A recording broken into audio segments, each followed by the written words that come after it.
today.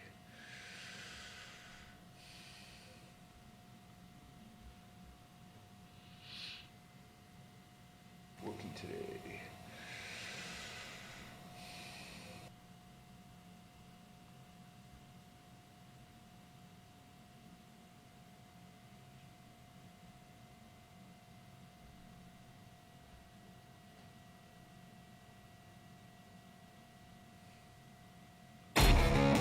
The Radical.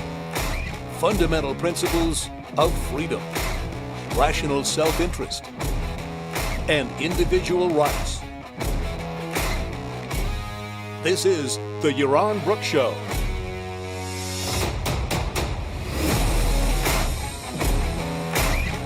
All right, everybody, welcome. Welcome to Yaron Brook Show on this Thursday evening, Thursday night.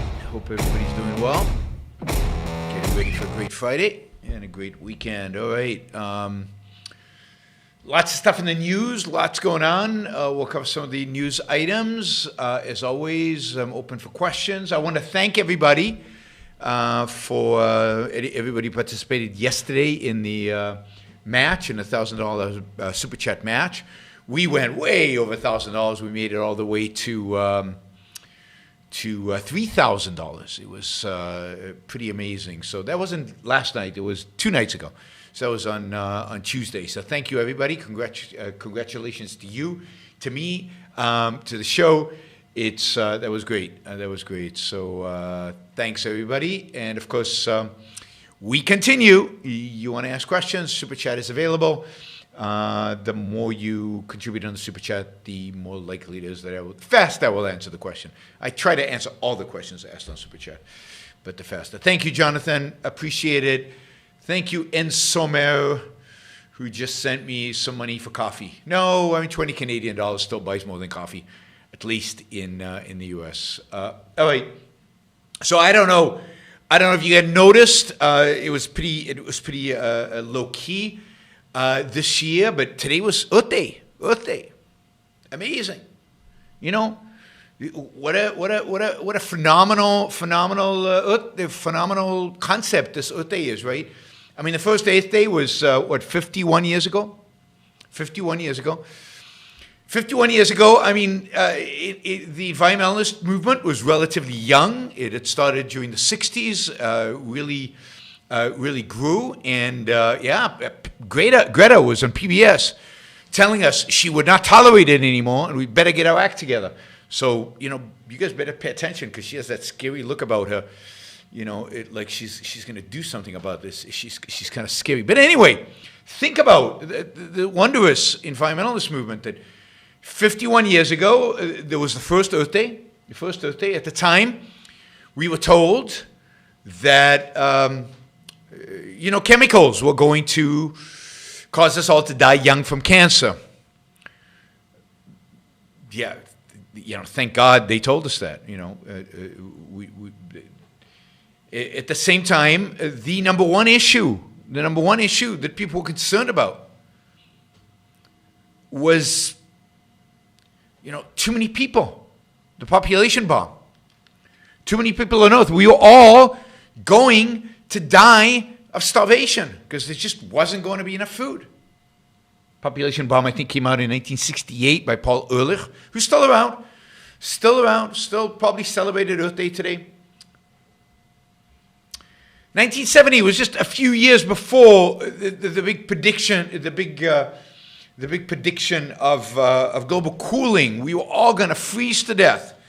The next ice age was upon us because of pollution that was blocking the sun. The sun couldn't get through. Heat couldn't get through. We were going to cool down, and we were all going to die. I mean, with predictions as good as that, how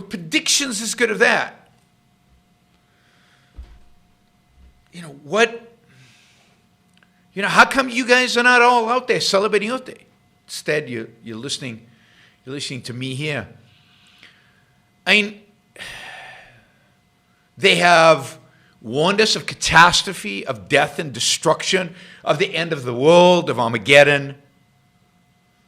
The environmentalist movement very much sounds like a Christian cult, end of days Christian cult, a millennial Christian cult, right? Any day now, the world will end. Yeah, I mean, there's a lot of similarities between environmentalism and Christianity, right? There's original sin. Original sin. For both, the original sin is really being alive and being human. You know, for environmentalism, original sin is really linked to being alive, being productive, producing, breathing out CO2, producing, changing the environment to fit our needs. Really, the original sin is to be human. That is the original sin, according to environmentalism. According to Christianity, it's, sex, enjoyment, pleasure, having a good life. Very similar. Very similar. Environmentalism, Christianity has God and a mystical belief in some being, and environmentalism has a mystical belief in Earth, Mother Nature, Gaia, whatever you want to call it, a variety of different things. But the intrinsic value of, quote, the environment, whatever the hell that is, above and beyond the value of human life. Now, I am a huge environmentalist. If what you consider is the human environment, I'm a big advocate of increasing the human environment, of improving the human environment, of making the human environment the best that it can be,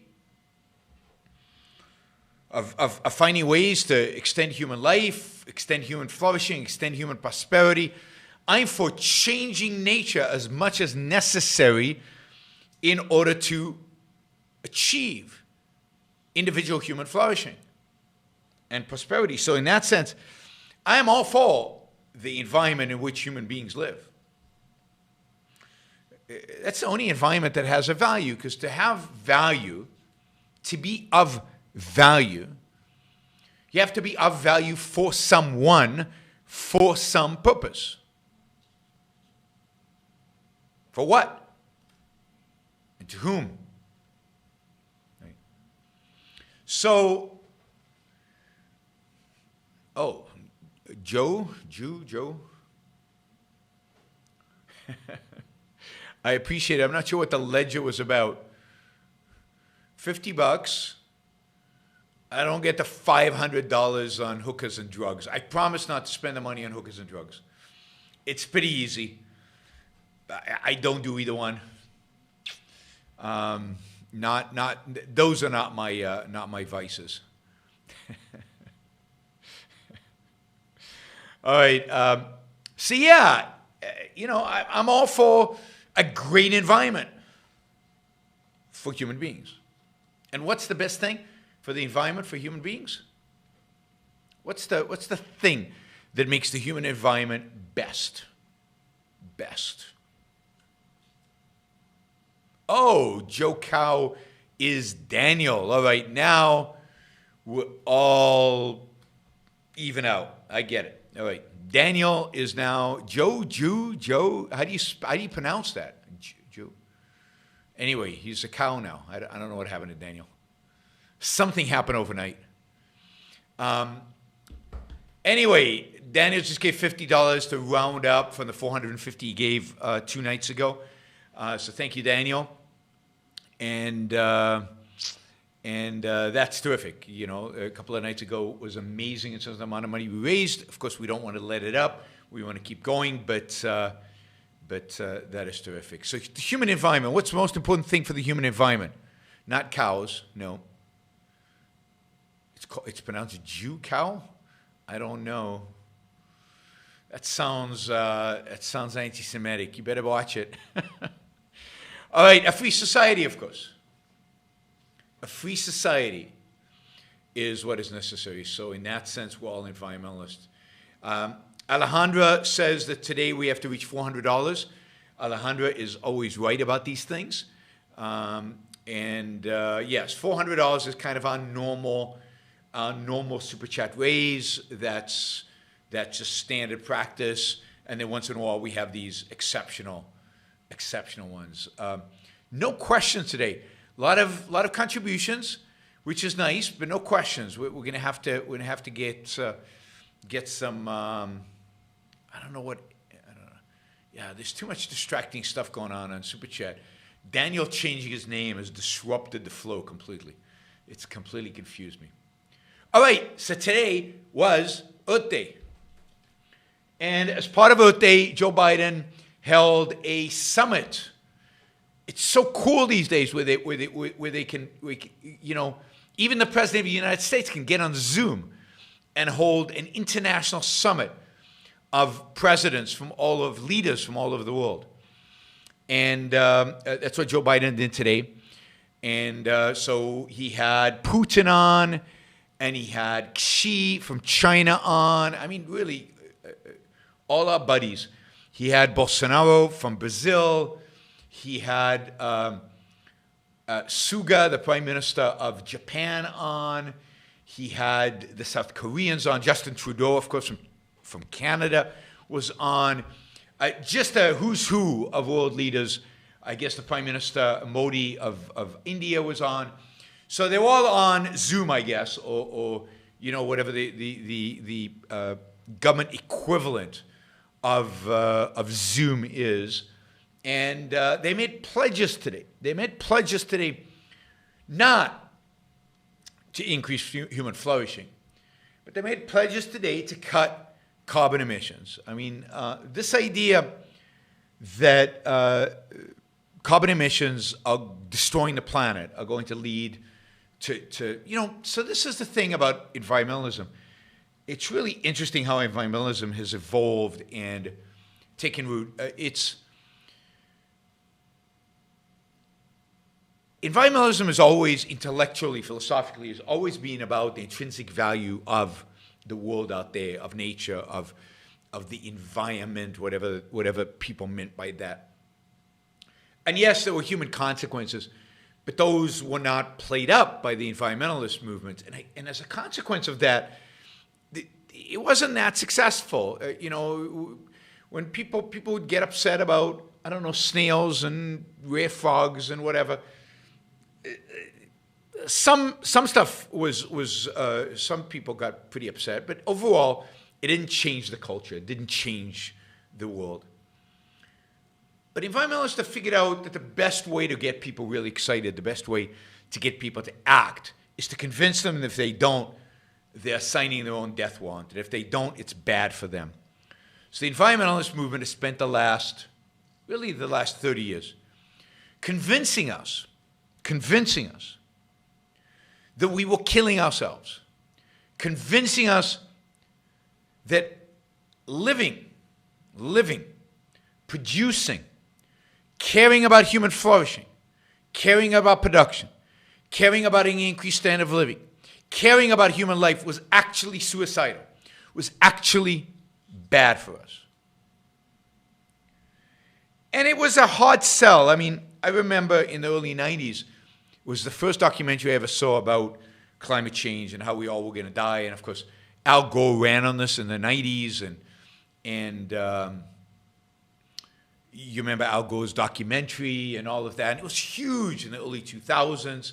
And then it kind of went away, but it never really went away. It maybe went away from the highlight reel, from the center of politics. But what the environmentalists have been doing for the last 30, 40 years is taking over our schools, taking over the media, taking over the science establishment, and basically getting us all to the point where almost everybody has the same message. Human race is going to kill itself unless something is done about CO2 emissions. Climate is changing. It's changing for the worse. Bad stuff is happening. And it's destructive. And it's not even a question anymore, because when you look around and you look at kids, if you ask kids today, this is self-evident to them. Every single school, almost, and all the curriculum, it is now without question that CO2 emissions create climate change, which is going to destroy us all unless We sacrifice unless we give up human flourishing. Yeah, and they don't want to spell it out, what we have to give up for it. So they sell us on a myth. It's like Christianity, right? I made this connection before to Christianity. It's like Christianity. Oh my God, I'm sounding like a conspiracy theorist, RM says. It's like Christianity. They ask you to sacrifice, but they tell you the sacrifice is going to be worth it because you're going to go to heaven. And here they're asking you to sacrifice, but it's going to be worth it because we're going to create heaven on earth. We're going to have low emission cars and low emission everything. Everything's going to be zero emission. We're going to have this beautiful, pristine, and by the way, we're going to have perfect weather, perfect climate, which I think is basically, California. We're going to have this, I don't know about you guys in Michigan if you agree with me, but in California, that's perfect climate. We're going to just have perfection, and you're going to have to sacrifice, but don't worry, heaven is coming. Heaven is out there. And nobody questions it anymore. Nobody asks questions anymore. Nobody challenges it. I mean, except for Alex Epstein and a few other brave souls. It's just not a question. It's just accepted. So all these all these leaders, Biden today, committed the United States to reducing U.S. emissions by 50%, at least 50%, by 2030. 2030 is like 9 years away. How is that going to happen? How is that going to happen? I mean, really? We're all going to buy Teslas? But even if you buy Tesla, how are you going to produce all the electricity for the Teslas? I mean, electricity production in the United States is going to have to grow dramatically. I don't know the numbers, but it's dramatically. Imagine if we're charging our cars all the time. Wind and solar, really? In Michigan? I mean, it's literally impossible. Literally impossible. This is called virtue signaling on a grand scale. I mean, even if they do billions of investment in charging stations and all this stuff, windmills everywhere, solar panels on every roof, you're still not going to make it. So to get the electricity, to have electric cars, you need coal or you need natural gas. That's emitting CO2. We can't do that. It's just mythology. It's just pretend. It's the same kind of pretend as the stories about the world is going to end tomorrow. The world is going to end tomorrow. We keep hearing it. It never happens. We keep hearing it. It never happens. But they keep repeating it, and we keep believing it. And then they say, okay, we're going to solve it. We're going to cut emissions by 50%. We go, okay, cool. Yes. How are we going to do it? No answer. No answer. By the way, Brazil has committed, Bolsonaro, who has always refused to play this game, is now committing to end illegal deforestation in the country by 2030 and achieve carbon neutrality by 2050. Who knows what that even means, carbon neutrality? I don't know. I have a feeling Bolsonaro is cutting some kind of deal with Biden in the background for some, financial assistance or something. Because why would he suddenly change his mind?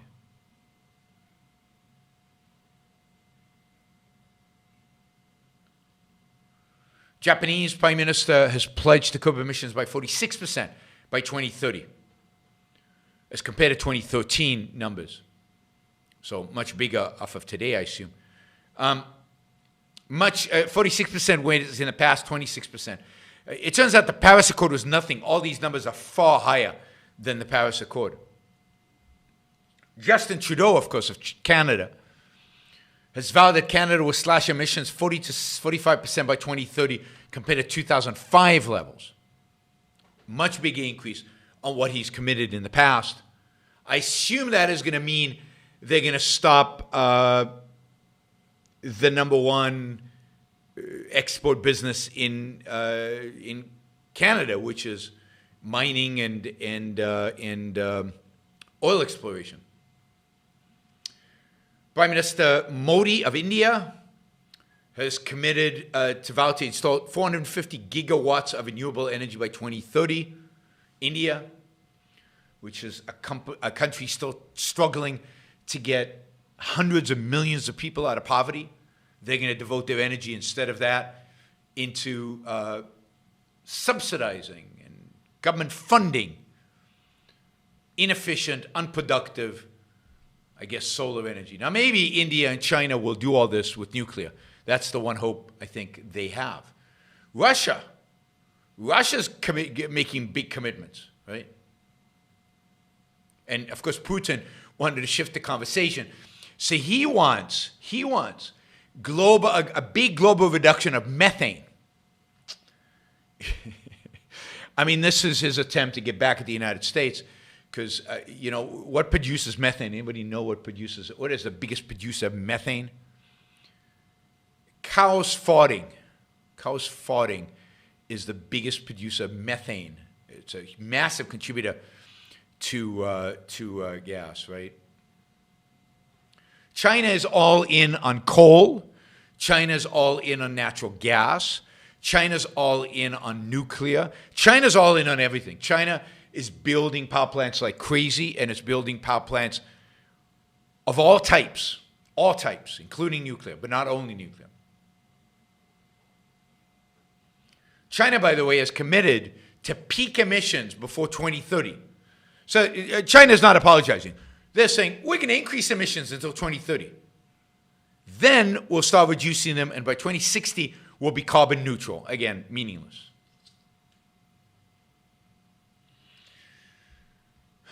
Even the South Koreans,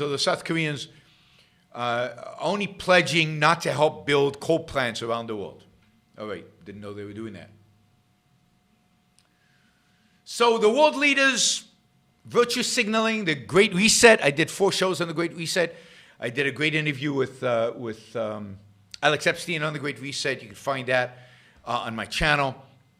The Great Reset is beginning. World leaders are committing to stifling their own economies. World leaders are committing to shutting down the most effective and efficient source of energy human beings have ever known. All these leaders are basically, with the exception maybe of China and maybe of India, are committing not to invest in the one form of energy production that might actually reduce carbon emissions, which is nuclear. None of them committed to nuclear power. Limbeck, thank you. Wow, that's very, very generous. Appreciate it. That gets us closer to 400. Come on, guys. That was a $100 contribution. So nuclear, the one solution nobody cares about. That should tell you something about environmentalists, right? If they really cared about CO2 emissions, if that was really what they cared about, then wouldn't they be the biggest advocates in the world for nuclear power? I mean, it emits no carbon, and it's doesn't depend on, wind or solar. It produces electricity no matter whether the wind blows or not. And the technology for nuclear is stunning. The new power plants are amazing. Gazillions of dollars are going into developing new power plants. And yet, the environmentalists, the people who claim they care, don't. Here's the conspiracy for you. More evidence that something... Hey, Guy, thank you. Wow. Yes, I will talk about that. The theme could be how the Biden administration wants to basically stifle the U.S. economy, stifle U.S. investment, stifle U.S. growth. Because certainly these emission, if they were serious about them, if they really were going to do this, if they were to shut down gas and coal and nuclear, there's a lot of energy around shutting down nuclear.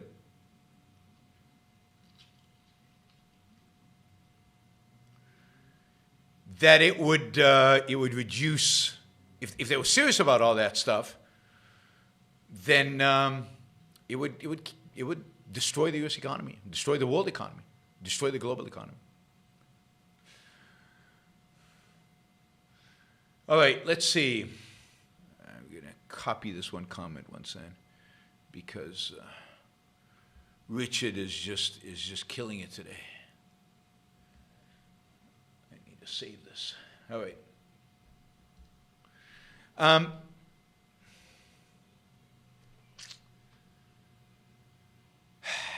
So, I guess there's reason to be hopeful about Earth Day, right? Because we know that this is the Democratic agenda item. This is the Biden administration's thing. Republicans are going to fight this tooth and nail. They're not going to get anything passed. And Republicans, once they take control, they're not going to do anything about this. We're safe because we've got those brave, courageous, and principled Republicans, conservatives, to protect us against the craziness of leftist environmentalist policy. Well, maybe not. So I was horrified to read today a story. Headline is this. Headline is House Republicans introduce market-oriented climate measures. Market-oriented climate measures. And this article is basically saying that Republicans want you to know, want all of us to know, that they care about the climate. That they are not going to just let the Democrats dominate this topic. That they're going to fight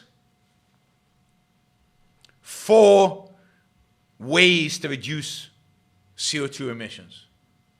They're just going to do it by, quote, market measures, which turn out to be not so market measures. All kinds of government incentives and government, subsidies, which is basically what it is. Artificial market creation. But things like giving incentives to people plant trees. This is the Republicans' right? Here's GOP Representative Bruce Westerman from Arkansas,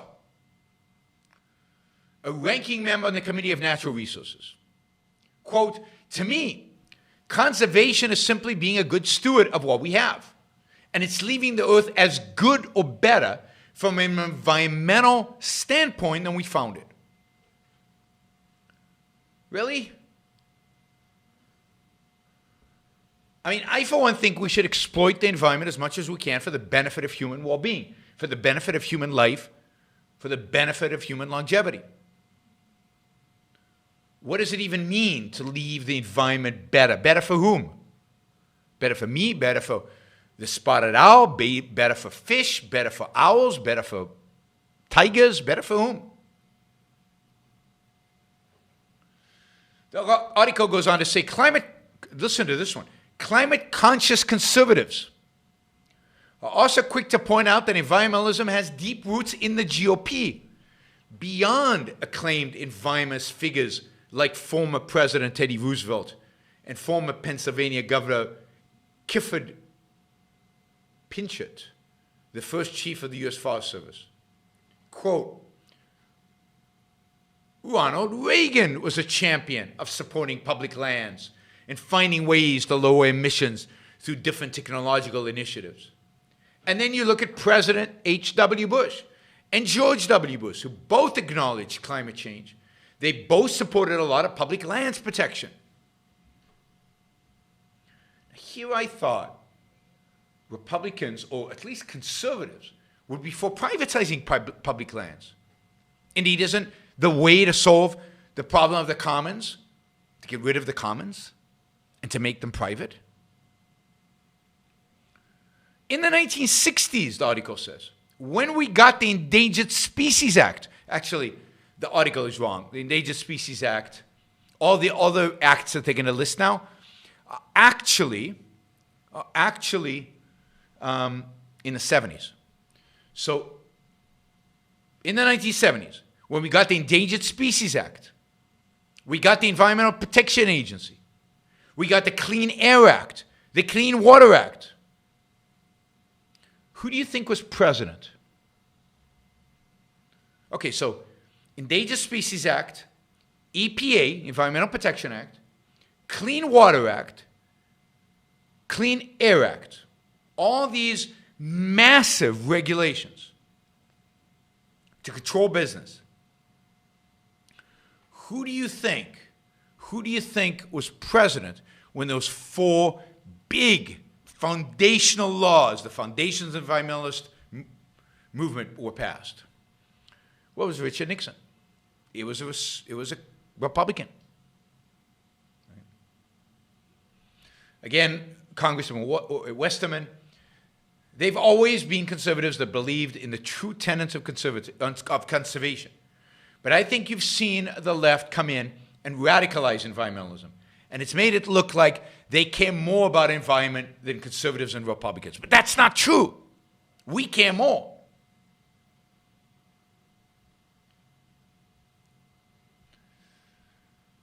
So like in every other battle we face for freedom, liberty, individual rights, capitalism, please don't rely on Republicans and conservatives. They're useless. I didn't see any one of those bills. And I forgot to read you the names of the bills, but I closed the articles. One was about forests. One was about, subsidizing efforts to take CO2 out of the atmosphere. Not one of them, not one of the bills advocated for reducing regulation on nuclear power. Not one of these congressmen argued, as Alex Epstein does, that fewer people have died from climate today than ever in human history. That we're the safest from climate disaster than we've ever been. And indeed, the richer we get, which means the more fossil fuel we burn, the better off we are in terms of protecting ourselves from hurricanes and earthquakes. And I guess earthquakes are not related to climate. Tornadoes and really, really hot weather, we can buy more air conditioning. Really, really cold weather, we can get more heating, more natural gas.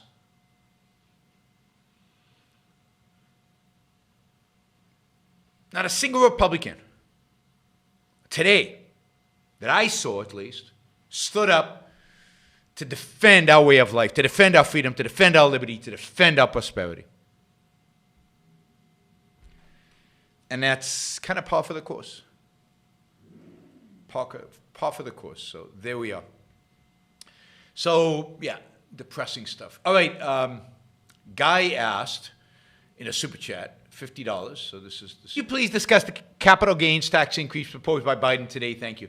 So Biden today proposed increasing the capital gains taxes. I did not see by how much, but he proposed increasing capital gains taxes. Now, capital gains taxes are one of those taxes that are particularly destructive. Because what are they taxing? What happened on YouTube?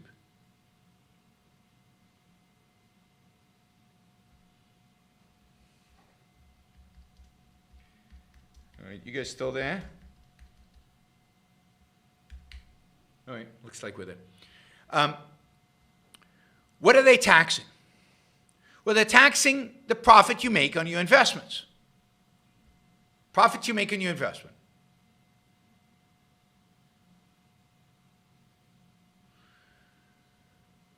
what does that do? What happens when you tax something? When you tax something, you get less of it. If you want more of something, you subsidize it. You know, if you subsidize bread, there'll be more bread. The quality will be so-so, but you'll get more of it. If you tax investment, you'll get less investment. Now, this tax on capital gains is, in many respects, a double tax. It's capital that's taxed twice. Not only did the money that the gain is what is taxed. So let's say you buy a stock for 10, you sell it for 20, the $10 profit is taxed. But where did that $10 profit come from? It basically is a reflection of future earnings of the company. Are those future earnings in the company taxed? Yes. You've got a corporate tax on them. So in a sense, you've got double taxation on capital gains. The only, capital gains taxes, dividend taxes should be zero. I mean, all taxes should be zero morally. From an economic perspective, it should be zero. Notice how, this is just an interesting fact. I don't know if you guys know this, but dividends and capital gains are taxed. Dividends are taxed at your income, which is a high tax rate at an income level. Interest on debt, so interest would be the equivalent of dividends. What dividends are to stock, interest is to debt. Interest is tax deductible for corporations, which is interesting. Because what that means is that the government is incentivizing companies to take on debt rather than to fund their operations with equity, with capital from shareholders. They incentivize companies to leverage, to increase their risk. Then, of course, they bail them out when they get into trouble. But it's so economically perverse. You should treat dividends, capital gains, and interest on debt the same, tax-wise, for a rational, kind of economically rational tax policy. It should be zero, ideally, but it should be equal. I'll add to that. Do you know why? And this could be part of the motivation for Biden increasing the capital gains tax. You know why companies prefer to buy back their stock than to increase their dividend? Well, it's simple, because the tax on dividends is significantly higher than the tax on capital gains. So part of this might be an attempt to raise capital gains to reduce stock buybacks, because, again, so many people out there think stock buybacks are corrupt. But what does this do? What is Joe Biden trying to do? Well, he's trying to raise revenue, but much more important than raising revenue, he's trying to punish the so-called rich. Richard wrote in a comment right after Guy's question, and I don't know if he's being sarcastic here or not.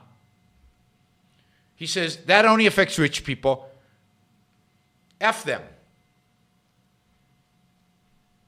Does capital gains taxes only affect rich people? That would be like saying investment only affects rich people. What is the benefit of investment? What does investment create? The jobs, the technology, the goods, the higher productivity that benefit whom? Everybody. Everybody. So,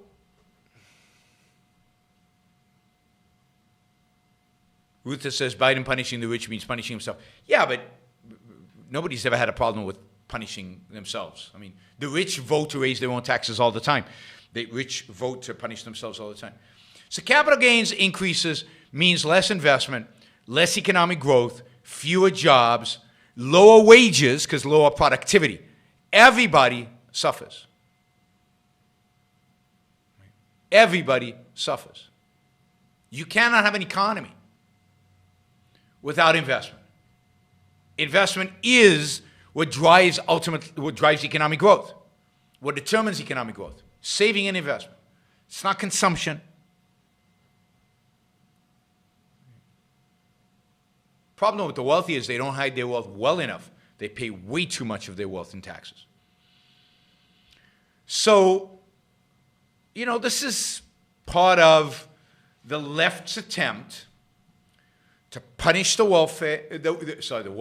punish the wealthy, sacrifice the wealthy for everybody else, for the sake of the climate, for the sake of the spotted owl, for the sake of the environment, so that we can build windmills and have solar panels, so we can build infrastructure. But the whole infrastructure pretense is just a pretense to spend hundreds of billions of dollars on climate change boondoggles.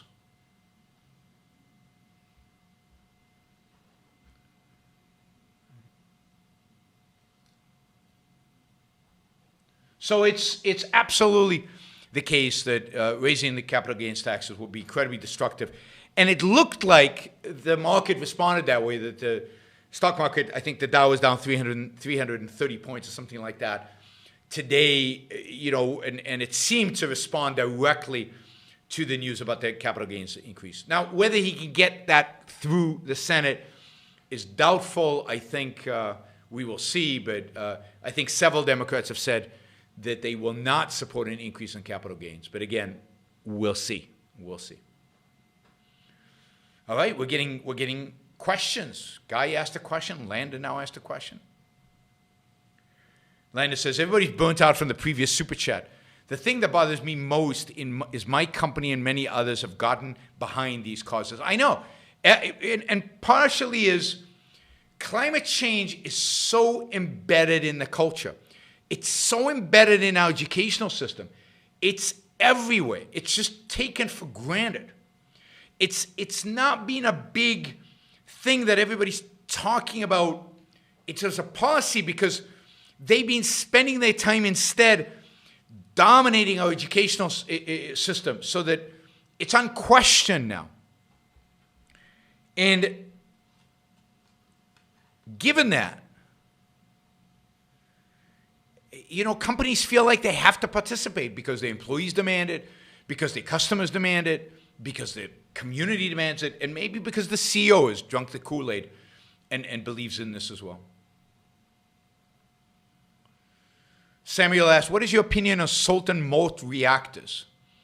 They are akin to the engine of Atlas Shrugged in their impact. They have been proven to work unlike fusion. Check out Cook Sorensen to learn more. I mean, fantastic. I don't know anything about molten salt reactors.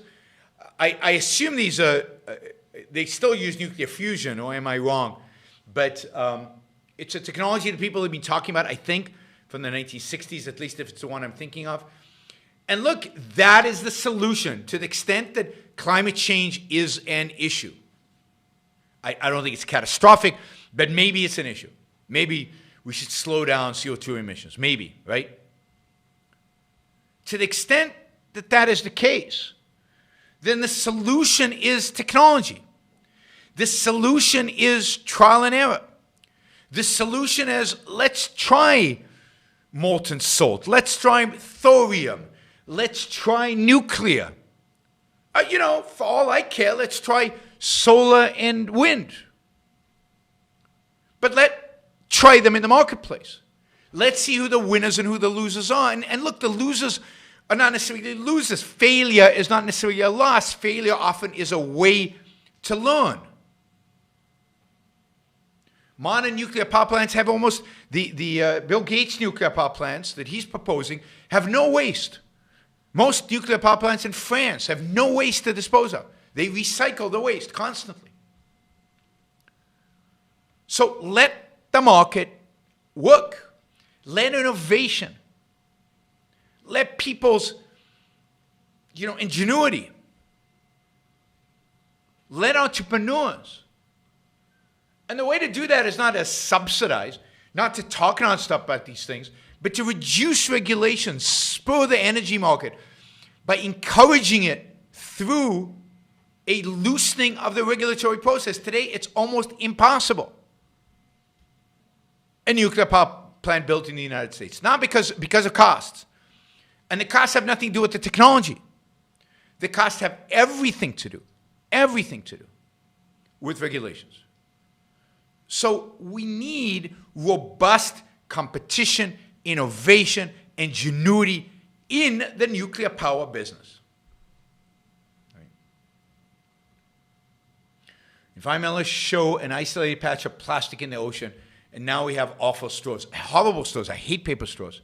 It hasn't come to Puerto Rico yet. We still have plastic straws in Puerto Rico.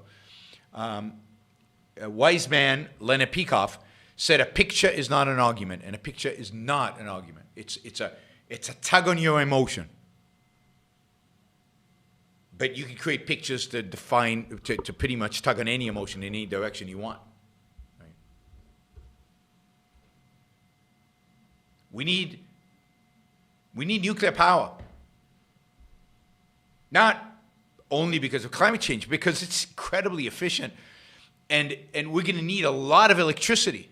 I mean, we're going to be using computers and electricity for everything. We're going to be running everything, including ultimately one day our cars, on electricity. Bring it on. We need lots of electricity. Stefan says, I thought Plastic Island turned out to be a fake. I don't know. I haven't followed I'm sure there's a Plastic Island somewhere or plastic something somewhere, right? Not everything they say is fake. What's almost always fake, or really always fake, is the consequences they predict about it. Right. Yeah, I mean, the beauty of nuclear power is you can have lots of little plants. Like Puerto Rico could have like 4 little nuclear power plants. Would sustain a hurricane much better, non-stop, no stoppages for wind and because it's cloudy. Put the power plants closer so that you don't have to have long power lines that are inefficient, lose a lot of power on the way, and get blown down by the hurricane. Huge advantages. Small local power from small local power plants.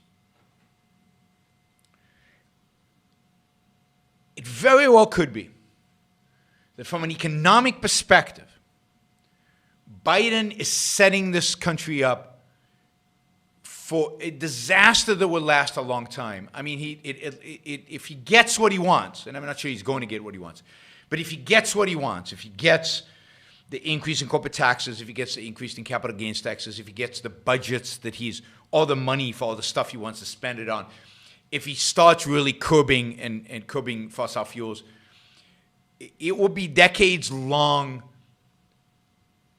economic challenges that we will face. Potentially inflation, certainly stagnation, and inflation and stagnation very much likely, some form of stagflation. But that's where I think we're heading. That's where I think we're heading. And remember, I like to remind you of these things. I know you guys don't like it, but remember this all started with Trump, with his spending, out of control spending, with tariffs, with trade blocks, with trying to influence CEOs on how they built and what they built and where they built. Just disastrous economic policies now for, certainly since 2009, 2008, and really even before that, if you go back to Bush. But it's all been small, and Trump kind of opened the floodgates of spending, and Biden is just completely opened it up. And he's got really an incompetent economics team that is just willing to risk everything. There's really been raised on zero interest rates. We can print all the money we want and nothing happens. That's these economists that have come come into their own over the last 10 years. That's what they believe. By the way, on the right and on the left, it seems these days. Right? It's amazing. Oh, I haven't forgot the intellectuals. I just mentioned economists. Don't worry, Scott. I'm always going to believe in the intellectuals. We get the politicians we deserve, and the politicians just reflect back to us what they learned from the intellectuals. And at the end of the day, politicians are meaningless. It's the intellectuals that are behind everything. And in this case, the economists and the voodoo economics that they practiced, the complete nonsensical economics that they practiced. Alan says he disagrees. I'm being way too optimistic, he says. It won't be a decades-long challenges. It will be an irreversible decline. I don't know what makes a decline irreversible.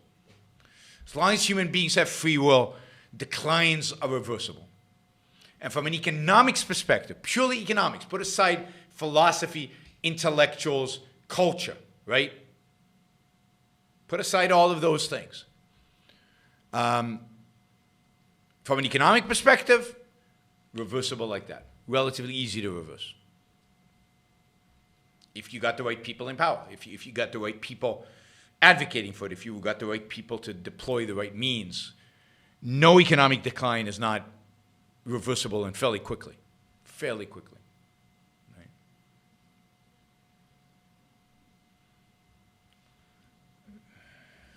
Yep. All right. Let's see.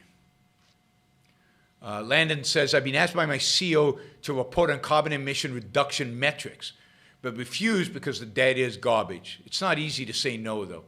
I know. I mean, he's your boss.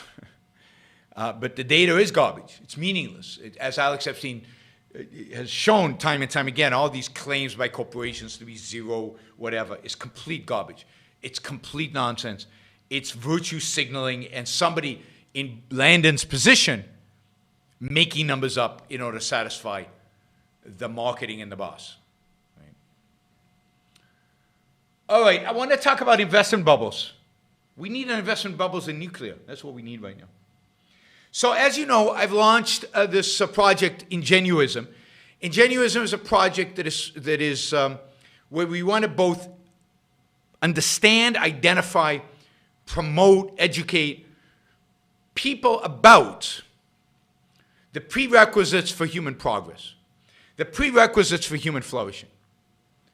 And it's mainly focused on business and economics, policy, if you will. And a lot of it's going to be focused on financial markets and so on. And we do a newsletter. There's a newsletter that goes out every Thursday, so one went out today. So I encourage you all to subscribe. It doesn't cost anything. You just go to ingenuism.com. Don Watkins is the author of much of it. My business partner, Robert Hendershot, writes a lot of the think pieces. I help out in a variety of different ways. But the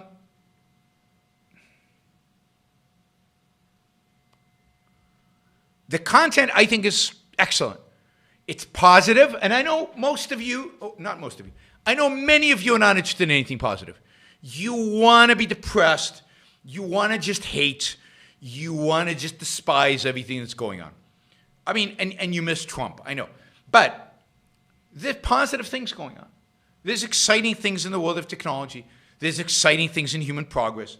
There's exciting things in terms of innovation and ingenuity. And we're going to highlight all of those, right? We're going to highlight all of those.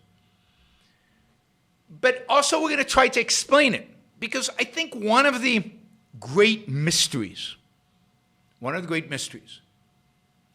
is, why are we doing so well when we're doing so poorly? Why, in spite of the rotten intellectuals, the horrible culture, are we still producing? Is quality of life and standard of living still going up? Why are we still creating wealth? Why are we getting new products?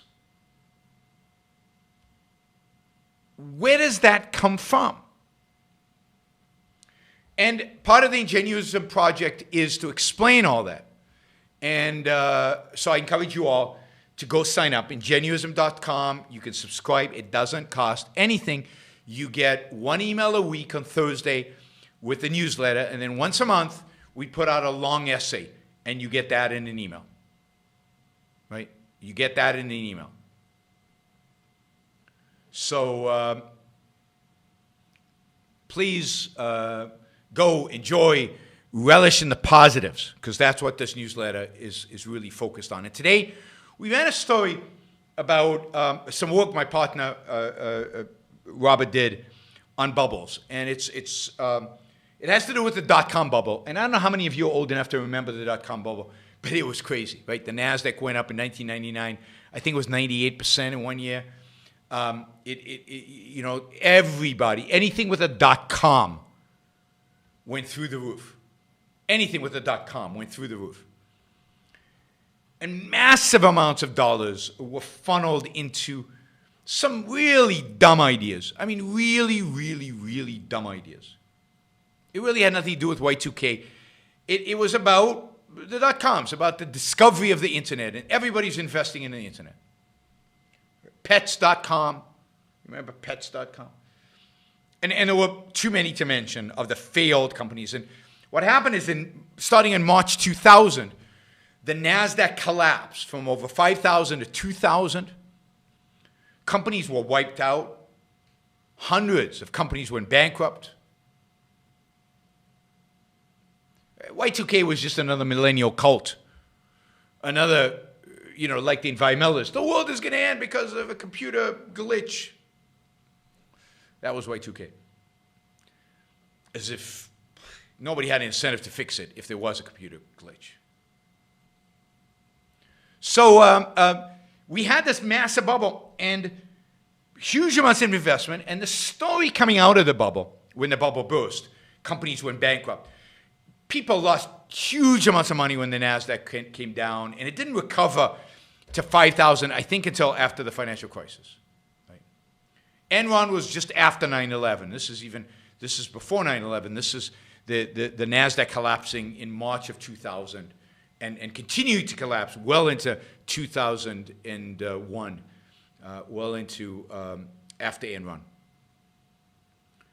Right? Now, what people argued at the time was, look, this is a failure of capitalism. This is a market failure. Look at all the waste. Look at all the waste. Look at all the destroyed capital. Look at all the effort that has disappeared.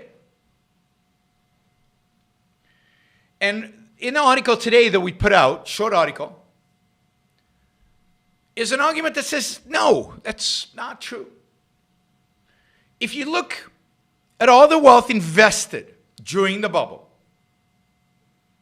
and you look at the wealth in those companies or in the surviving companies, a few years later, it's much greater. Even though maybe 90% of them went bankrupt, maybe 95% of them went bankrupt, the ones that survived returned much more than what is invested in all the other companies combined. But wait a minute, why couldn't we just have invested the capital in the 5% that survived? Why did we have to invest it in all those other companies? Because we didn't know who would survive. Because central planning doesn't work. Because one of the beauties of the market is that process that determines who the winners and who the losers are going to be. In inflated dollars, though, Joe Cow, whatever says, no, adjust for inflation. Adjust for inflation every way you want, and it's still true. This notion that the stock market going up, that the value in the stock market, the market is not going up if you adjust for inflation is just untrue. You can adjust for any measure of inflation you want, And you will see that the market has gone up dramatically since 1982, when it bottomed. And suddenly went up. Even though the NASDAQ collapsed. Amazon today is probably worth more than everything that was invested during the dot-com bubble in real dollars. Real dollars. One of the things that is necessary for progress, one of the things that is necessary for innovation is trial and error, is people trying things and failing. Investing in things and not doing well. Now, some people will lose money. You know, this is not painless, right? Some entrepreneurs are going to lose everything. But the beauty of our world in which we still live, like Silicon Valley, is that failure is not penalized. We need, Juris says, we need the process of discovery. Exactly. We need to wean out those that are no good. If it was easy to tell who would be successful and who would not, then you wouldn't have venture capital. The venture capitalists would be hitting 100. And they're not. They hit, the hit rate in terms of home runs is, 1 in 10. In terms of singles, maybe they're hitting 20, maybe they're hitting 30%.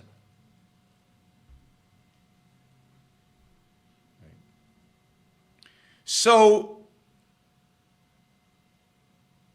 the dot-com bubble actually produced positive results. It was people investing in companies. Now, yeah, some of it was driven by monetary inflation, and that money was lost and it's gone. But the money that went into real production, the money that went into real innovation, the money that went into real new companies that had real value, but you didn't know at the time the extent. I mean, Google was still a private company when the dot-com bubble burst.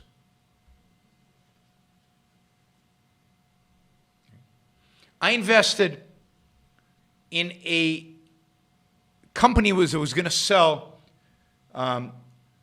diamonds and jewelry online. And it was backed by the best venture capitalist firm in history, Sequoia Capital. And one of the sons of one of the Sequoia founders was a founder of this firm. And I had an investor who gave me some money to say, go learn about Silicon Valley, dabble a little bit, feel free to invest it, see what happens. So we invested in this company.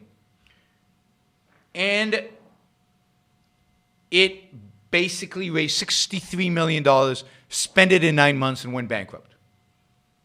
A direct competitor of that company called Blue Nile is still around. I lost all the money for the investor. Although, it's never that simple, right? I hedged. I bought put options on the, which is betting. I basically shorted the NASDAQ. So I made money when the NASDAQ went down to compensate for the fact that this company would never go bankrupt. It went bankrupt, and I landed up losing money, but losing a lot less than the full investment. Right? But, one company succeeded, one company died. It was impossible at the time, or very hard at the time at least, to tell which one would be the loser and which one would be the winner. So yes, a lot of money flowed into dot-coms. And only some of that landed up being productive. But the one that did become productive, unbelievably productive. Think Amazon, Google, and so many of the platforms we use today. By the way, we're only like $115 away from our goal of $400. It's every show, the goal is $400, so $120, and we're there. We meet our goal, which is always cool and always good. All right, I know you're all fatigued from the big super match that we did 2 nights ago, but $120. It's 6 $20 super chat questions, and we're done there, right? So I encourage you to go read, subscribe to theingenuism.com, read the article, these are kind of important ideas. I think they're interesting ideas. I think they'll push you a little bit. Think about, in terms of bubbles, think about the railroad bubble in the late part of the 19th century in the United States that led to massive, quote, overinvestment in railroads, but created some amazing railroads as a consequence. Think about the automobile bubble. In the 20s and 30s, there were literally hundreds of automobile companies. The 30s, forget that. So you had hundreds of automobile companies. Amazing amount of money poured into that. And only 3 companies emerged. But you had to have that mass investment. You have to have lots of entrepreneurs trying different ideas, different things, and to see what would emerge out of that. So bankruptcy can be a beautiful thing if it's a part of a natural process where the market is determining winners and losers, and where the winners are allowed to thrive. No antitrust here. Where the winners are allowed to grow. Where the winners are allowed to take over. Winners are allowed to take over the losers. By the way, Josh Hawley has this bill in Congress where the winners, the big companies, cannot buy any more companies. Exactly to destroy this amazing process.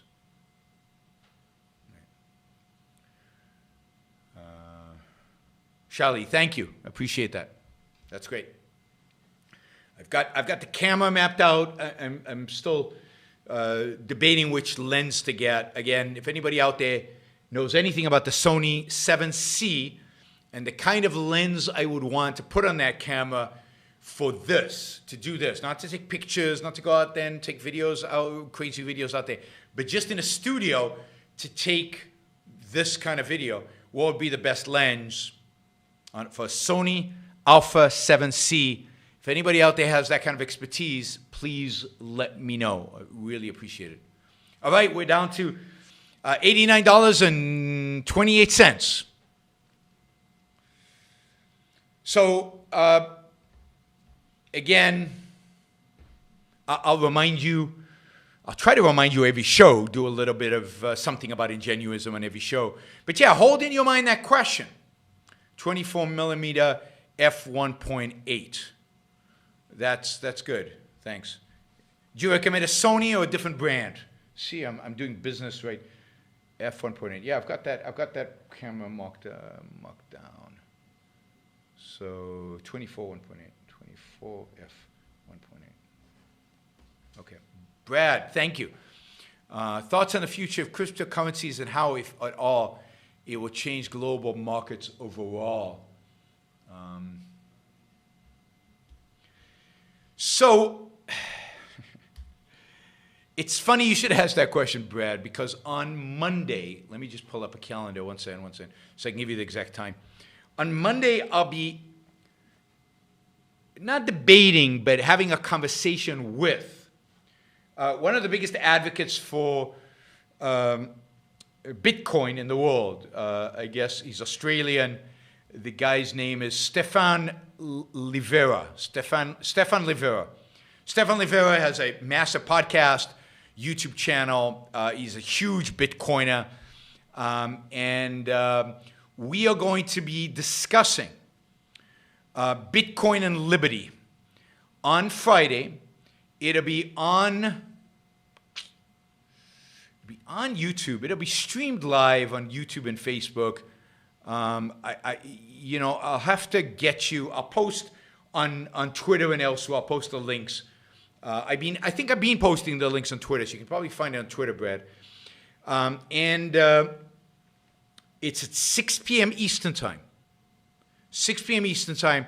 It's organized by the Objectivist group in Poland. So we're going to have the organizers in Poland, me in Puerto Rico, and Stefan in Australia. And So it's one of these globalist conspiracies, right? We're going to be all over the world. It should be fun. It should be interesting. Mainly my goal is to learn a lot. I have a lot of questions about crypto, and particularly about Bitcoin. I have a view. I'm not sure how right I am, right? I'm not sure how right I am about crypto. So I want to, I'm interested in trying out my views on different people and checking them out. I don't have yet a firm, unequivocal view of crypto. Okay, so Wu is recommending the Zeiss 16 to 35. 16 to 35, is that like a zoom? Does that mean the zoom in terms of or is 1635? Anyway, you tell me what that actually refers to. Okay, we're up to $385, so we're $15 away. I have a feeling we're going to make it. Thank you, Brad. But let me also say, Brad, so, because I don't want to just tell you, listen, tomorrow you asked a $50 question, I'll give you something today. I suspect, I don't know because I don't know enough about it, I suspect that the technology behind Bitcoin and crypto, the blockchain, is going to have significant value in the future. There's a lot of discussion about smart contracts. I think that's primarily in Ethereum. But there's just the ability to use the blockchain to verify and authenticate stuff. Verify and authenticate stuff. And I think that is going to be valuable. Thank you. Joe Cow, appreciate it. What does Joe Cow refer to? You're going to have to enlighten us. You know, how you went from Daniel to Joe Cow. Anyway, so the underlying technology seems incredibly valuable to me, interesting, probably multiple uses that I can't even imagine because I don't completely understand the technology. But if you can do secure verification, then you can get rid of a lot of middlemen, a lot of notaries, lawyers, banks, financial intermediaries. And that could have real economic value. So the blockchain has real potential in terms of trust, and what trust does, it reduces the need for intermediaries, right? And that's where the economic value comes from. You could also imagine crypto being what I will call a money substitute, a form of money that people use to transact because it's efficient, it's effective, it's quick, you were not quite there yet because I don't think crypto is quite there yet. But you can cross borders easily. You can move it around. You can convert it into dollars quickly. So all of that, if it happens, it could be a money substitute. But, and here I think tokens are really interesting. The tokenization of our economy, I think, is increasing. Tokens are a way in which we can turn different assets into tradable securities in a ways that is harder to do with equity or other forms, right? And think of tokens as, one form of token that I've been thinking about a lot recently, even though I've been using them for a long time, is airline miles, right? Airline miles that you get in your frequent flyer account. I mean, that's money. At least it's a medium of exchange. Now, it's not a medium of exchange you can do anything with. That's why it's a token. It's not really money in the purest sense, but it acts like money. I can buy airplane tickets with it. I do. I've been buying airplane tickets with it.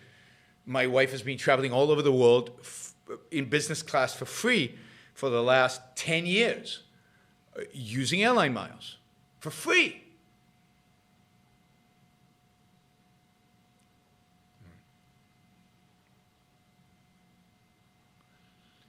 And you start extrapolating for that, it becomes really interesting. Now, I have real problems with Bitcoin as money, primarily because I think that in a free market, if the government wasn't into money, I don't think Bitcoin would exist or survive. I think it would be replaced by some kind of crypto that was backed by gold. You wouldn't have a problem holding gold because you wouldn't be worried about the government confiscating it because you would be in a free market. But imagine, but in the world in which we live, where one of the arguments of Bitcoin is you don't want to hold gold because government can take your gold. Well, true, completely true. But the problem is, right, the problem is that the government can stop you from using the Bitcoin. For some things, at least. For anything that involves material reality, they can stop you from using Bitcoin. So right now, you can buy a Tesla with Bitcoins. My guess is nobody really does, although the people who do, probably some people do because they think it's cool, but nobody really does it because Bitcoin's not a medium of exchange today. It's too volatile to be a medium of exchange. Nobody wants to, I mean, you don't know what it's going to be worth in 5 minutes. So, I mean, part of the requirement for a currency, for money, is stability, right? Is stability.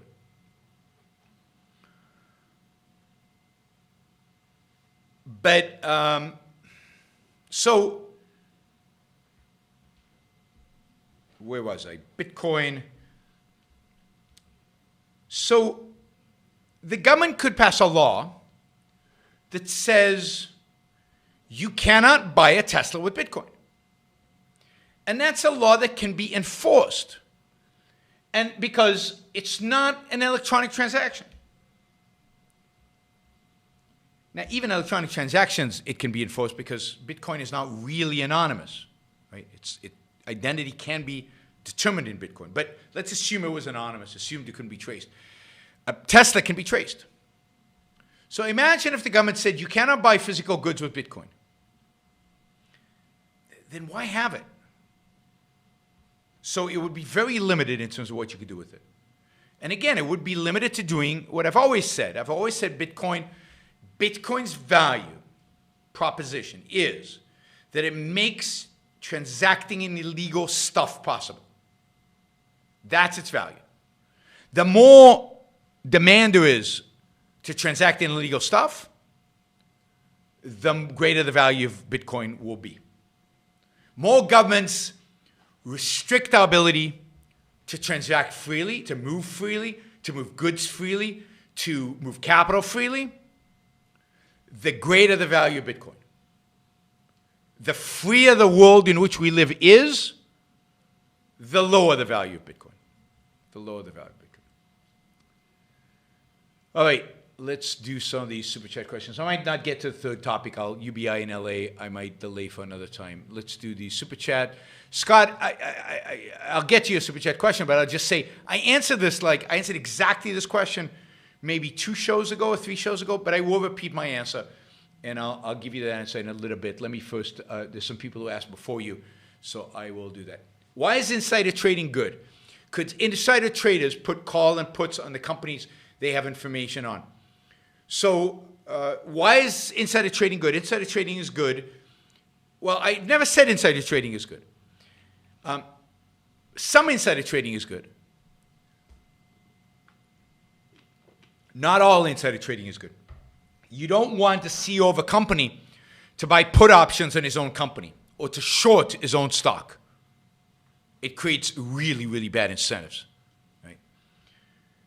So insider trading, to the extent that it's good, is good because it means that prices reflect the best information available.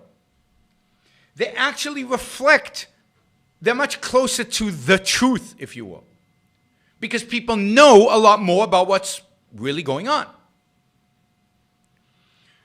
Now, the way I would imagine insider trading would evolve in a free market is that different exchanges would have different insider trading rules, and that you would list your company based on the rules you were willing to abide by. And then investors would invest with you knowing that these are the rules of the game. And the exchange would actually monitor your behavior. And the exchange would kick you off the exchange if you violated their rules. Yeah, that the CEO shorts his own stock and at the same time,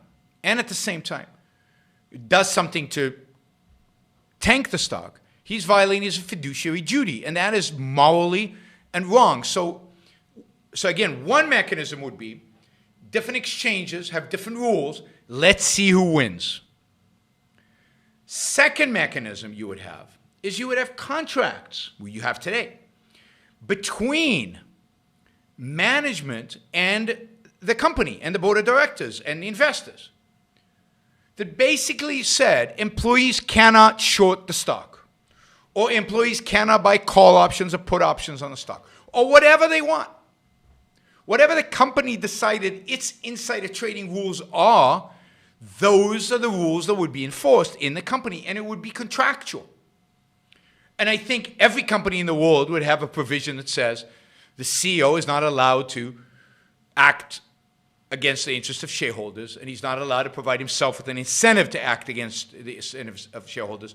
Therefore, he cannot buy put options, he cannot do swaps, and he cannot buy short the stock, all of swaps that are betting against the company. He cannot bet against the company in any kind of way. And that would be how you solved the bad kind of insider trading. But there's nothing criminal about insider trading. There's no victim in insider trading. And, you know, if I had a whiteboard here, I could show you how there's no victims in insider trading. Some people lose relative to the alternative, but so what? They lose relative to the alternative all the time in investing when people who know more than you, who are just better at it than you, trade against you. Well, people junk their electric cars after being stranded on the road when the juice runs out. They have no speed, no range, take too long to charge. Well, Teslas have speed, or at least they have acceleration. I mean, man, I think some of these Teslas are faster than Ferrari because their torque is just out of this world. Range is a real problem. So for me in Puerto Rico, an electric car would be ideal because everything is close by. I don't need range. And I don't need speed because the roads are so bad. So actually in Puerto Rico, an electric car, if there was electricity, which there isn't, but if there was electricity in Puerto Rico, electric car would make sense. In California, where you're driving hundreds of miles sometimes, or when you're driving stuck in traffic for long periods of time, and the batteries, it doesn't make any sense. Yeah, Teslas are super fast. So, and I just saw this gorgeous Audi, electric Audi. Oh, 4-door, slick. Oh, that's the car I want. That's the car I want. But yeah, it's range is not there. The battery technology is not there. Is it cowardly that Jeff Bezos and Bill Gates step down as CEOs when the antitrust writing is on the wall? It would be great to see Bezos stay and stand up for Amazon. He dealt with Congress well, I thought. Yeah, I mean, is it cowardly? I don't know. I mean, they have a life. They don't owe anybody. But yeah, it would be fantastic. And I think we will... Oh, there's no HDMI output on a Sony Alpha 7C? I'll have to look at that because I think all the Sony cameras have the HDMI output. I'll check. If not, I'll get the 6600, 6600, Sony 6600. I think the 7C would be better, but only if it has the HDMI output, of course. Otherwise, that would suck. They don't have a moral obligation to us. I think they have a moral obligation to themselves to fight. It's their baby. It's their value. But they also have to make an assessment, right? They have to make an assessment. Is it winnable? Is it worth the angst? Is it worth the bad publicity? Is it worth the social ostracism? Is it worth all of that? And in the context of their values, I don't think it is, particularly given that I don't think they're convinced. I don't think they have the moral philosophy. If they were objectivists, I think they would stay and fight. But they're not. So what are they fighting for exactly? For kind of a mixed morality where they don't really understand why they're fighting. They don't really understand the evil of antitrust. They don't really believe in complete capitalism. So it's almost impossible for them to fight because they don't have the tools. They don't have the conviction. They don't have the passion. But it is for us, for the rest of us, unbelievably sad that they don't. Imagine if they did. If they did, it would accelerate the victory of objectivism by 50 years. It would be massive. One of those guys, one billionaire, standing up to the government in the name of objectivism, in the name of the morality of egoism, could change the world. Change the world. Peter Schiff drives an EV, an electric vehicle. I'm going to give him hell for that. All right. It doesn't make any sense right now in Puerto Rico, in my view, because of the fact that electricity is so unreliable. But if it was reliable, yeah, I'd consider an electric car. I'd consider that Audi. Although, I don't know where I could drive it fast enough, right, to make it enjoyable. Maybe I'll have to get a second home somewhere where I can buy a really fast car, because I love fast cars. Yeah, it has micro HDMI. It has micro HDMI. Just like all Sony cameras, they have micro HDMIs. I have the micro HDMI cable. I think I'm ready to go. All right, I just need that lens, so 24 f1.8, and then I got a 16 to 35 recommendation. I like the 1.8 because it lets a lot of light in, so sometimes if the lighting is not quite right, particularly with a green screen, lighting is really important. I think that would be good. 8-bit color depth, what's that got to do with anything? All right, now you've confused me. I've lost the thread. What does 8-bit color depth have to do with anything? I'm trying to get real knowledge here about cameras. So, all right, timber companies are being paid not to log their forests, so they capture carbon. Middlemen companies are creating carbon credits and selling them to other companies so they can offset their carbon footprint thoughts. Complete nuttiness.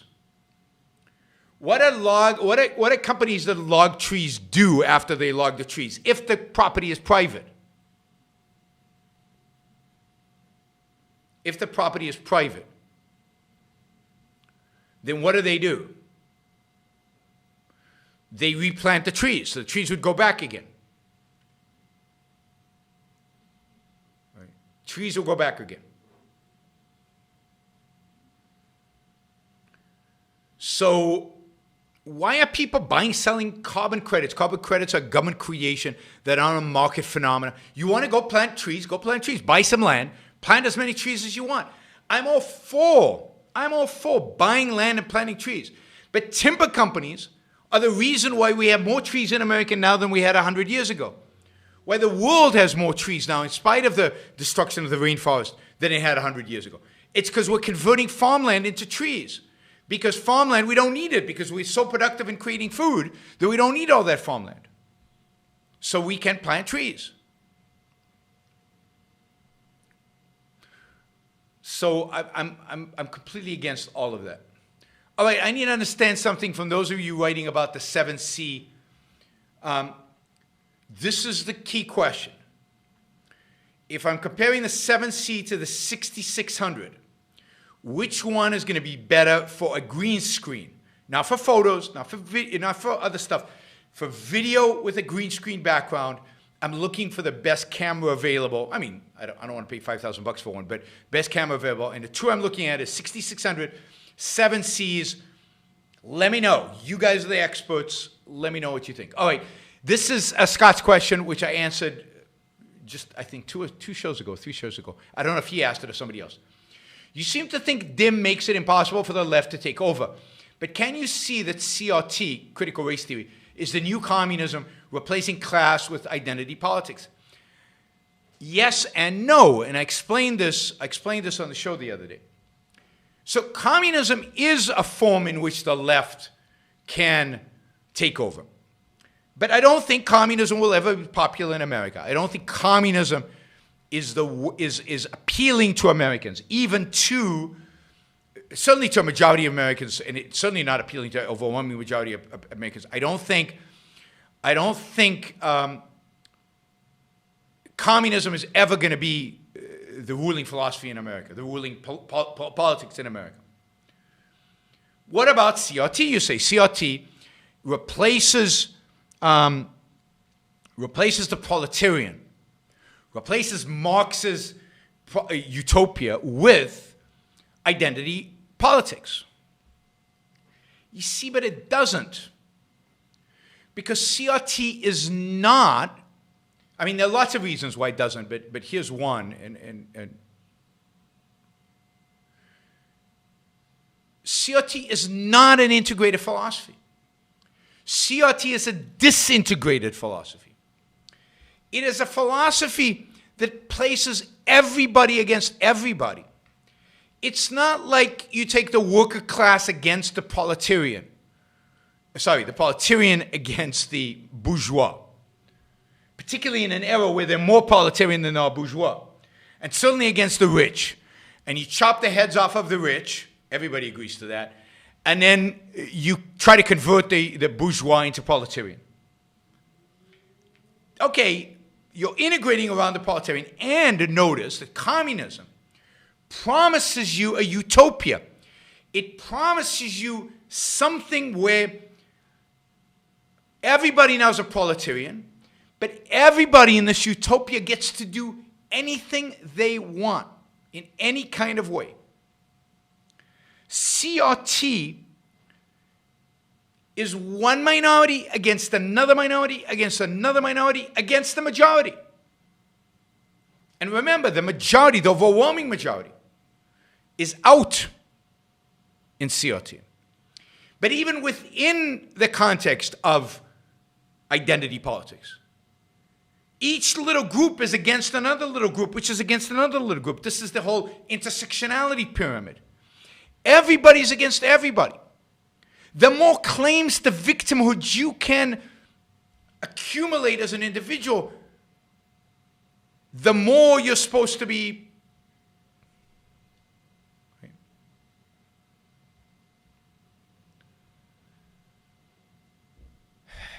So I don't think CRT, critical race theory, it pretends to be an integration around identity politics.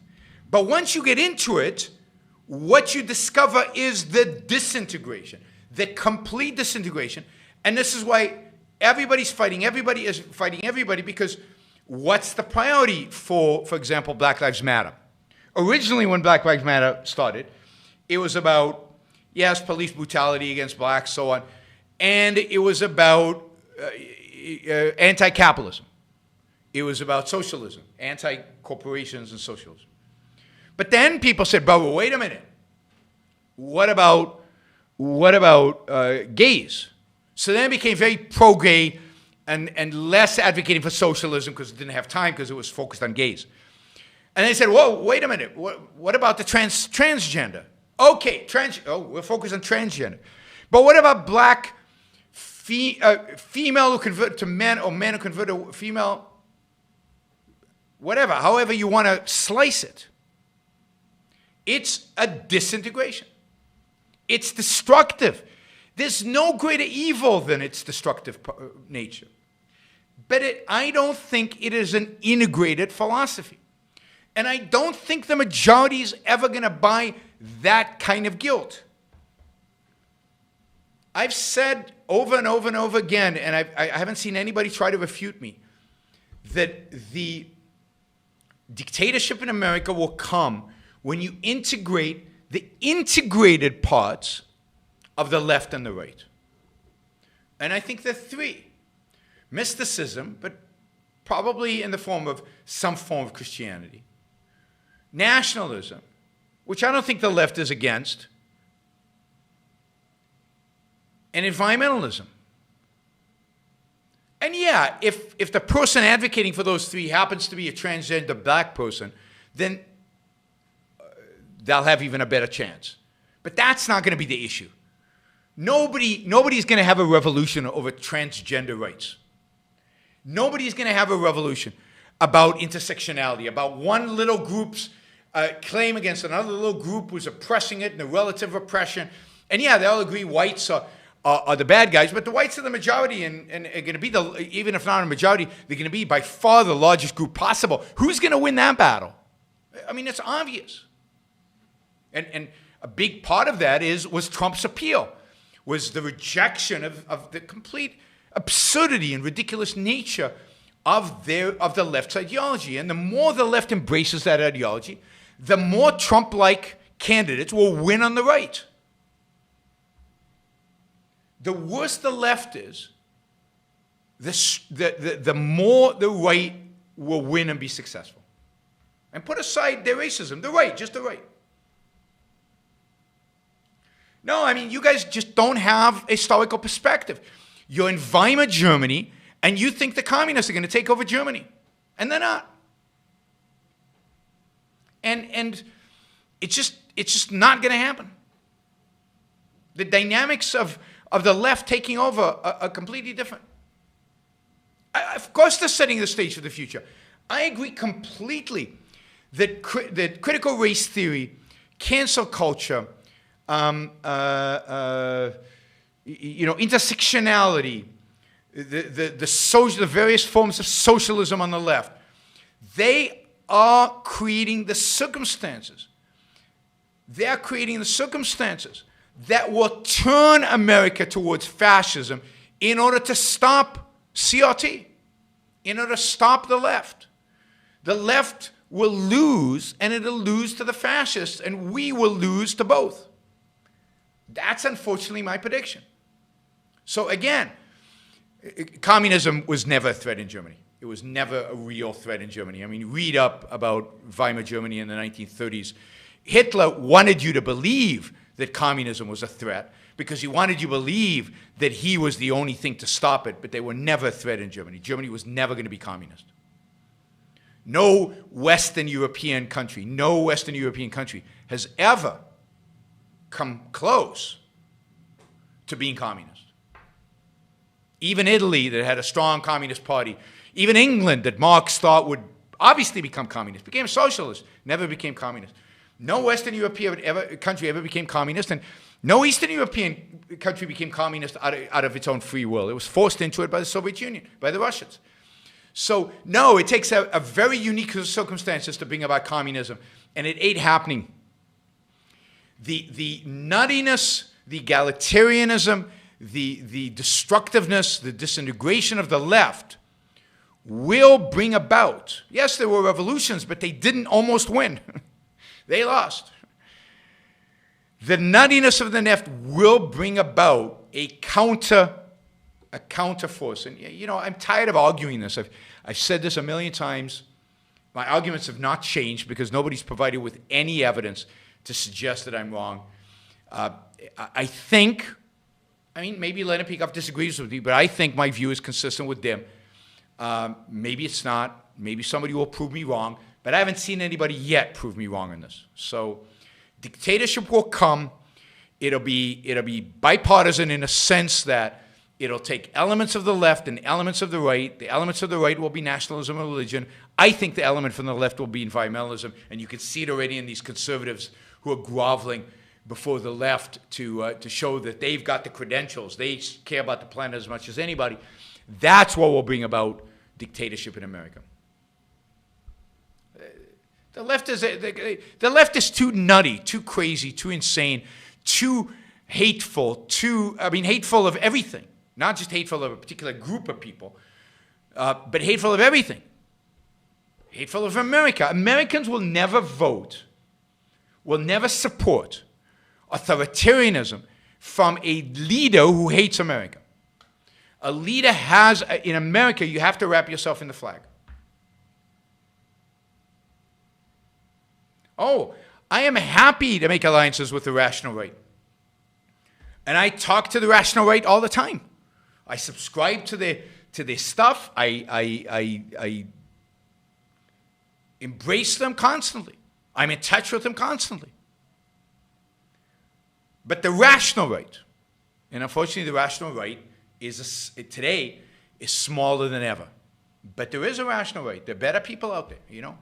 I subscribe to all their, because I want to support them financially. I subscribe to all their Substacks. I am willing to engage with them in a variety of different ways. Right?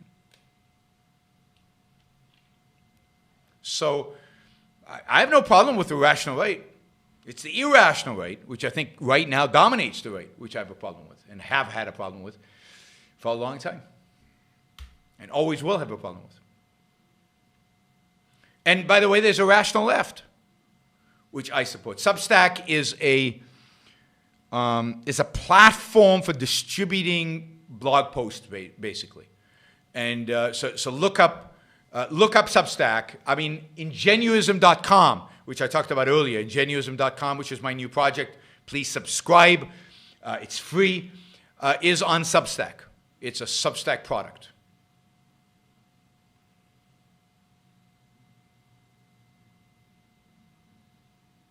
But that's bullshit. You want to focus on outreach in getting people to your side, and you want to get people to your side from wherever they will come. And I don't consider, I consider people like right now Lex Friedman, for example, is bringing more people to our side than anybody on the so-called rational right. I don't consider Prager a rational right. If you consider Dennis Prager rational right, the guy said without God everybody would murder one another, I don't consider him the rational right. I don't consider people who are, anybody who places religion as the primary. There are people out there who are religious, but who don't make that the core of what they're about. If you make religion the core of what you're about, you're not rational, and therefore you're not the rational right. And there is a rational left. There's Steven Pinker. There's what Dave Rubin used to be. There's a lot of people, again, on Substack and on other places that are, rational but tilt leftwards. And if you compare, right, compare to leftist intellectuals, which leftist intellectuals? I mean, you guys are, sorry, but you guys are hopeless. Hopeless. Steven Pinker's rational left. What's his name? Sam Harris is rational left. I don't agree with them on a lot of stuff, but they're relatively rational. PragerU is not rational. Some videos are good. Some videos are good. Some videos are downright evil. There's no, all CRT people are more irrational than even Prager. Okay, so I don't do anything with CRT people. It's like, stop doing that outreach to Black Lives Matter and to critical race theory. Yuan, stop endorsing those movements. Yuan, stop being so friendly to the racist of the left. Give me a break. When was I ever? Oh, God. All right. Do you think most haters and resentful people don't realize envy is the emotion driving them? I don't think they realize it, no. It takes a therapy session to get that deep in their subconscious. Yes, and it also takes honesty. It also takes honesty. Yeah, I'll go on Pacman and debate him. I'd go on Tucker Carlson and debate him. Be happy to go on Tucker Carlson. I don't consider him rational right, but I would go on Tucker Carlson's show and try to get his listeners to listen to me. But, Pacman invited me, Tucker Carlson didn't, so I went to Pacman. Does that mean I endorse Pacman? I'm completely opposed to Pacman. I'm completely opposed to Tucker Carlson. Right? So again, you guys are, yes, I am triggered by people who think that the irrational right is rational. And that there's and that all the left is CRT. It's just uninteresting, and it lacks any nuance, and it lacks any knowledge. It's ignorant, and it doesn't help our cause because you express ignorance, and that doesn't help the cause. Yeah, Pacman was terrible in a debate with me, but that's Pacman. That's what he believes. Right? But he's not better than Tucker Carlson. I think Tucker, in some senses, is worse than Pac-Man. Got my first in-person Ocon ticket for this year. Wow, that's great.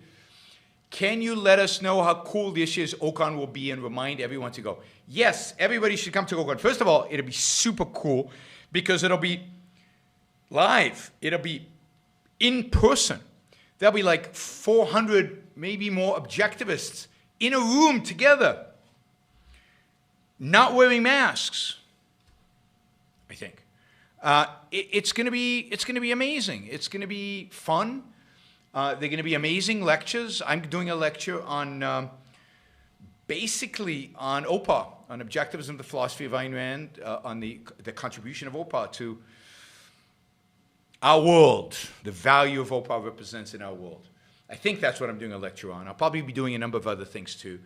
There'll be Tara Smith is speaking, Ankar Ghat is speaking, I think Greg Salmieri is speaking. We'll see. I don't have the full schedule yet, but I am excited.